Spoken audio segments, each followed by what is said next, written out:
Guys, आज के इस वीडियो में ऐसे स्टॉक के बारे में डिस्कस कर रहे होंगे जो इंडिया में अपनी फील्ड का लार्जेस्ट है। यदि ग्लोबली देखें तो वो 6th पोजीशन रखता है और यदि ऐसा स्टॉक अपने ऑल टाइम हाई से 35% डाउन मिल रहा है तो इसके ऊपर विचार करने की आवश्यकता है। यहाँ पर इस वीडियो में हम लोग इसके टेक्निकल को समझ रहे होंगे, साथ ही साथ इसके फाइनेंशियल को हम लोग समझेंगे एंड इसके प्रोडक्ट के बारे में समझेंगे। क्या ये जिस सेगमेंट में काम कर रहा है उसकी फ्यूचर में डिमांड भी है या फिर नहीं। चाहे स्टॉक कितना भी अच्छा बना रहे, यदि उस बिजनेस की आगे डिमांड ही नहीं है तो वो कोई मतलब का नहीं है, क्योंकि वहां पर वो उतना तेजी से उसका बिजनेस ग्रोथ नहीं करेगा। यदि बिजनेस ग्रोथ नहीं करेगा तो हमारा शेयर प्राइस कैसे बढ़ेगा। तो सारी चीजों को समझ रहे होंगे। सबसे पहले यदि हम लोग फाइन ऑर्गेनिक्स की बात कर रहे हैं, फाइन ऑर्गेनिक्स केमिकल सेक्टर में काम करता है। यदि हम इसके प्रोडक्ट की बात करें, ये बेसिकली किस प्रकार का काम करता है केमिकल में, तो ये जो है यदि हम इसके प्रोडक्ट को देखते हैं तो यहां पर देखो इसके काफी सारे प्रोडक्ट हैं, काफी सारे अलग अलग सेगमेंट में ये अपने आप को फैलाया हुआ है। जैसे फूड इंग्रेडिएंट्स, जो हमारे फूड होते हैं जनरली वो बहुत जल्दी खराब हो जाते हैं,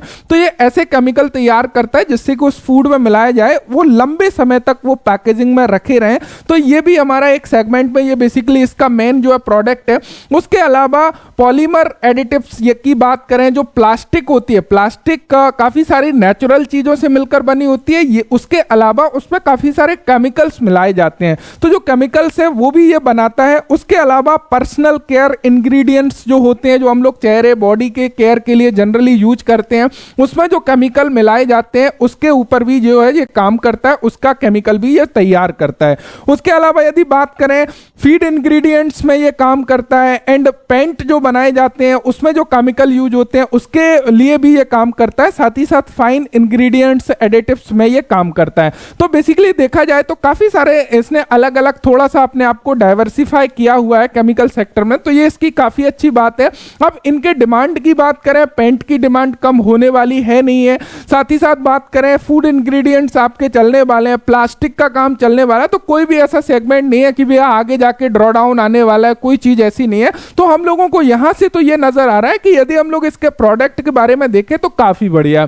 अब सबसे इंपॉर्टेंट चीज कि इन प्रोडक्ट को खरीदता कौन है, तो डेफिनेटली ये चीज आपको क्लियर है कि इन प्रोडक्ट को वो कंपनी खरीदेगी जो इससे रिलेटेड प्रोडक्ट बनाती है। जैसे कि पेंट बनाने वाली कंपनी डेफिनेटली इनसे क्या खरीदेगी, केमिकल खरीदेगी, उसके बाद वो पेंट का निर्माण करेगी। या जो फूड पैकेजिंग करती है, चिप्स वगैरह जो फूड बनाती है, बनाने वाली कंपनियां हैं जैसे कि ब्रिटानिया है, उनका इनसे टाई अप होगा। अब जनरली होता क्या है, जब ये बड़ी बड़ी कंपनी आपस में टाई अप करती हैं तो ऐसा नहीं है कि इनका कस्टमर फटाक से कोई दूसरी कंपनी लेके चली गई। तो सबसे बड़ा एडवांटेज क्या है, इनके पास में प्रॉपरली अपना कस्टमर बेस है। यदि हम इसके कस्टमर की बात करें तो यदि यहां पर आप लोग देखोगे इनका कस्टमर बेस क्या है, फाइन के क्लाइंट कौन कौन है, कस्टमर क्या कौन है, तो यहां पर देखोगे सबसे पहले आप लोगों को मिल जाता है Coca Cola. This is very very most important. Britannia, Asian paint and Parle, Pidilite हो गया, बर्जर पेंट हो गया। तो यहां पे आप लोग देख रहे हो काफी अच्छी ब्रांड वैल्यू रखने वाली कंपनियां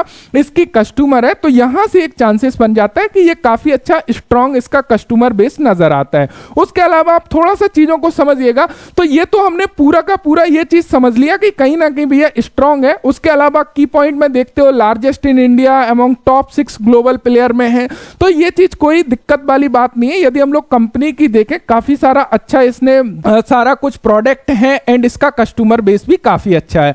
अब थोड़ा सा हम लोग आते हैं यहां पर समझने की आवश्यकता है कि इसके फाइनेंशियल को समझना बेहद जरूरी है। यदि कोई कंपनी कितनी भी अच्छी है, यदि वो ओवर वैल्यूएशन पर चल रही है, जहां पर काफी महंगी है, यदि वहां पर हम खरीद लेते हैं, उसके बाद में वो बिजनेस भी अच्छा कर रही है, ग्रो भी कर रही है, लेकिन उसका इफेक्ट प्राइस पर नहीं आएगा, क्योंकि जब तक वो मेच करेगा काफी ज्यादा टाइम जा चुका होगा या वहां से भी ड्रॉ डाउन करेगा। तो कहीं ना कहीं वैल्यूएशन को देखना बहुत जरूरी है।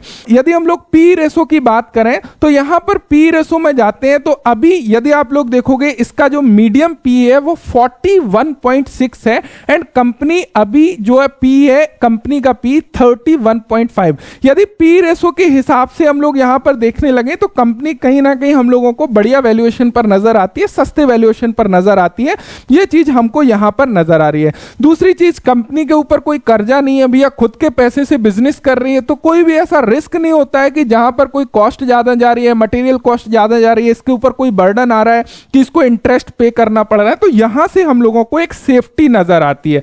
अब गाइस यदि इसके क्वार्टरली रिजल्ट को हम लोग देखें तो यहां पर थोड़ा सा देखने की कोशिश करिएगा। सितंबर 2020 में जिसकी सेल 271 करोड़ थी, उसने विद इन 2 ईयर इसको बढ़ाकर 919 करोड़ की कर लिया। यानी कि यहां पर इस चीज का पता चलता है कि कंपनी में पोटेंशियल बहुत है, काफी क्विकली ये ग्रो करती है। यहां पे डेफिनेटली थोड़ा सा ड्रॉडाउन आया है एंड अगेन ये ट्रैक पर आ रही है। अभी सितंबर 2023 को देखें तो 540 करोड़ का सेल किया है। यदि हम लोग पिछले क्वार्टर से इसको कंपेयर करें, जहां अब गाइस यदि हम लोग इसके क्वार्टरली रिजल्ट को देखने लगे तो यहां पर आप लोग देख पाओगे सितंबर 2020 में 271 करोड़ का सेल करती थी ये कंपनी, और विद इन 2 ईयर यहां पर 919 करोड़ का सेल जो हाईएस्ट किया था। तो आप देख सकते हो 2 ईयर में इसने अपने सेल को 3 गुना बढ़ा दिया। तो यहां पर ये तो हम लोगों को क्लियर नजर आ रहा है कि कंपनी में पोटेंशियल बहुत है, भैया काफी अच्छे तरीके से ये अपने सेल्स को ग्रोथ कर पाती है।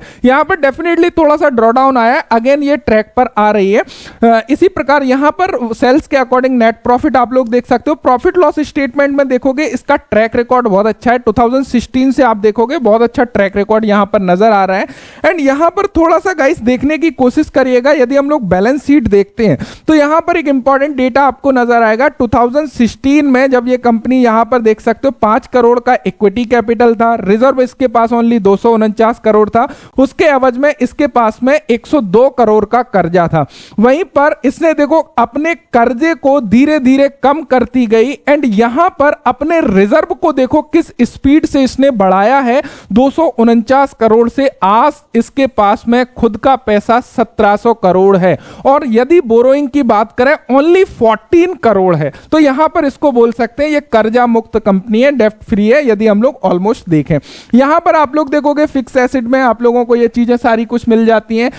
एंड यहां पर कुछ 19 करोड़ के आसपास अंडर कंस्ट्रक्शन डला हुआ है, इसको भी आप लोग देख सकते हो। यदि इसके हम लोग शेयर होल्डिंग पैटर्न को देखें, इसमें तो आप लोग देखोगे कि भैया प्रमोटर जितना शेयर होल्डिंग रख सकते हैं उतना रखे हुए हैं, 75% जो कि मैक्सिमम है। एफआईआई के पास में 3.78% है।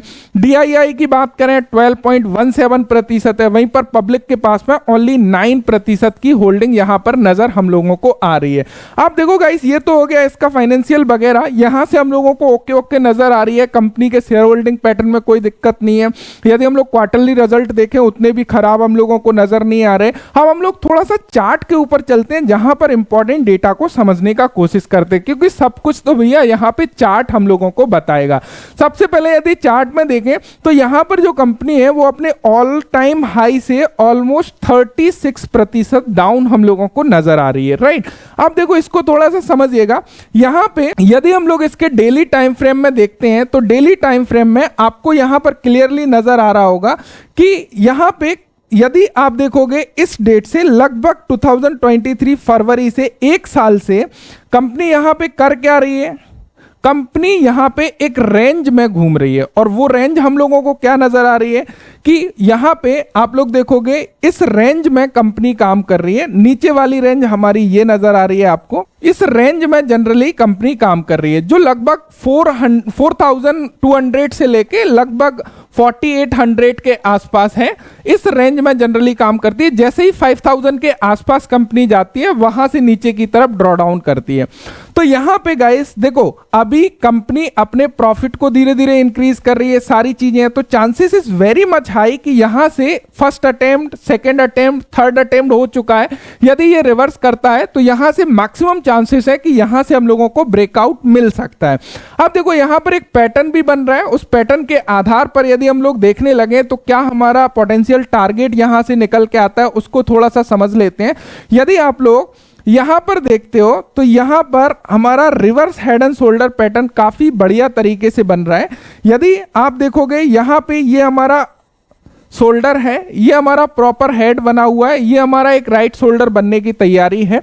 देन यहां से ब्रेकआउट होने के पूरे पूरे चांसेस हम लोगों को नजर आ रहे हैं। यदि इस बिहाफ पर भी हम लोग इसके टेक्निकल टारगेट को थोड़ा सा देखने लगे तो जो हमारा टेक्निकल टारगेट निकल के आता है, हम लोग यदि देखें यहां पर हेड के डेप्थ को लें एंड ब्रेकआउट को लें यहां तक, यहां से यदि इसको हम लोग ऊपर प्लॉट करते हैं तो जो हमारा टेक्निकल टारगेट इसका निकल के आता है वो लगभग 6000 के आसपास का टेक्निकल टारगेट निकल के आता है। एंड यदि हम इसको करंट प्राइस से देखने लगे कि करंट प्राइस से इसमें कितना पोटेंशियल नजर आ रहा है, तो करंट प्राइस से यदि हम लोग इसमें पोटेंशियल गेन देखें तो करंट प्राइस से जो पोटेंशियल गेन नजर आ रहा है वह लगभग 28% का पोटेंशियल गेन नजर आ रहा है। एंड यहां पर इस कंपनी का बिजनेस मॉडल इतना अच्छा है, साथ ही साथ लार्जेस्ट प्लेयर है, तो यदि हम इसको ऑल टाइम हाई तक भी देखें, ऑल टाइम हाई तक भी होल्ड करें, उस सिचुएशन में भी आप लोग देखोगे कि हमारा गेन जो है कितना नजर आ रहा है। यदि ऑल टाइम हाई तक रखें, और डेफिनेटली इसको ऑल टाइम हाई तक जाने में काफी ज्यादा समय नहीं लगने वाला है, जिस हिसाब से कंपनी जो है अपने सेल्स को इंक्रीज करती है, 55% का गेन नजर आता है। तो गाइस काफी इंटरेस्टिंग नजर आ रही है, लेकिन यहां पर एक चीज को ध्यान रखिएगा, किसी भी कंपनी में बहुत ज्यादा होल्डिंग नहीं रखना है या अपने पोर्टफोलियो साइज के अकॉर्डिंग 5% से ज्यादा होल्डिंग नहीं रखना है, क्योंकि आप लोग पॉलीकैप का एग्जांपल ले सकते हो। आज पॉलीकैप की क्या कंडीशंस आप लोगों को नजर आई मार्केट में, यदि आप अपडेटेड हो तो आप लोग देखिएगा पॉलीकैप का चार्ट, वहां पर आप लोगों को नजर आ जाएगा। तो कोई भी स्टॉक में कोई भी गलत न्यूज आ सकती है, आपका पैसा एक रिस्की जगह पर लगा हुआ है, तो किसी एक कंपनी के ऊपर पूरी तरह डिपेंड नहीं रहना है, आपको अपने पोर्टफोलियो को डाइवर्सिफाई करना है, जिससे कि यदि एक कंपनी में बैड न्यूज आती है या कोई भी इंटरनल रीजन की वजह से उसका शेयर प्राइस 50% टूटता है या 60%, 70% टूटता है, तो आपके पोर्टफोलियो को वो उतना डैमेज ना कर पाए। तो इस चीज का विशेष ध्यान रखना है। सो आशा करता हूं ये वीडियो से आप लोगों को इंफॉर्मेशन मिली होगी। साथ ही साथ किस स्टॉक के ऊपर आप लोग वीडियो चाहते हो कमेंट जरूर करिएगा। Thank you so much, thanks for watching and bye bye.